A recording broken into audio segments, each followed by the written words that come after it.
Well. Deputy Speaker, I'm very pleased today to speak on the motion raised by the member for Fowler, which affirms our commitment, Australia's commitment to the abolition of the death penalty on a global level, and also acknowledges the bipartisan position of the Australian governments over many years in our continued opposition to the death penalty in all circumstances for all people. I do want to take this opportunity to also acknowledge the work that the member for Fowler has done over the course of many years in this place in pursuing this issue. Deputy Speaker, the death penalty has, as far as I'm concerned, has no place in a modern society, and my own personal opposition to it is absolute. It comes from my own profound belief that no human being has the right to take the life of another human being under any circumstances. And it also is central to the tenet of our beliefs, or my beliefs, in human dignity and the power of forgiveness and mercy.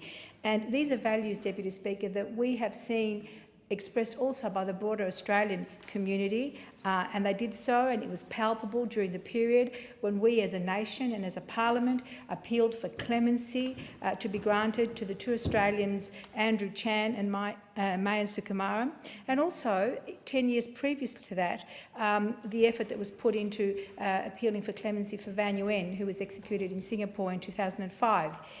The Parliament's opposition to the death penalty is, as has been noted by the member for Dunkley and the member for Fowler, bipartisanship, and in 2010 this Parliament passed laws to ensure Australia's continued prohibition of the death penalty, which were described by the former Attorney-General at the time, Senator George Brandis, as a joint condemnation of torture and the death penalty.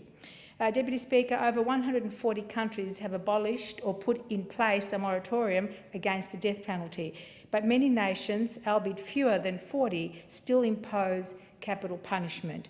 Amnesty International reports that in 2017 there were at least 933 executions across 23 countries.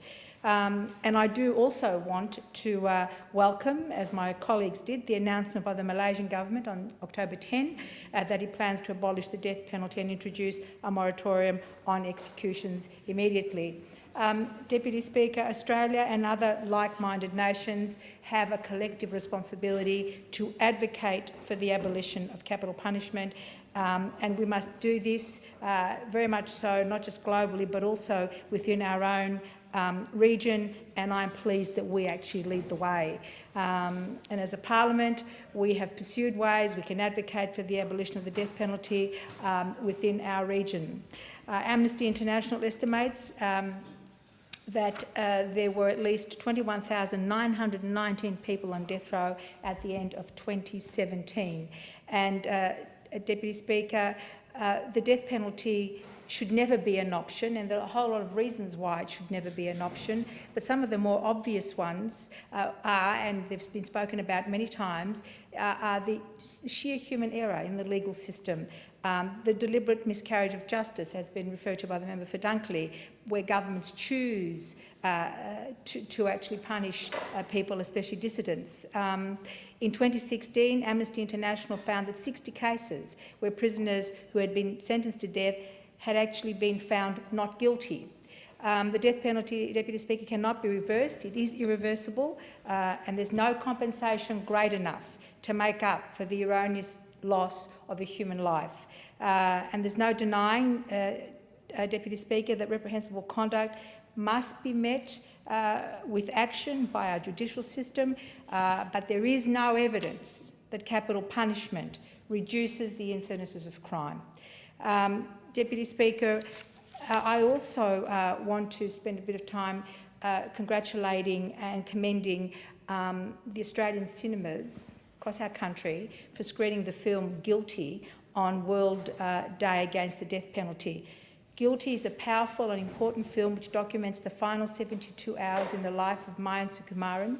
It shows firsthand the impact that this barbaric practice has on the convicted, their families, their community, but it also shows the tragic waste of life, particularly of a rehabilitated man who made a big mistake when he was a younger man. And I want to end with a quote from the director of the film Guilty, Mr. Matthew Sleeth, who said, and I quote, "This film was a way to try to do something out of a very traumatic situation for everybody involved. After living through it and watching the excruciating slowness of it and the intimacy of it and the effect it has on families and the lawyers and anyone else who really came into contact with it, I was completely convinced, even more than I was before, about how wrong the death penalty is, quote unquote. I thank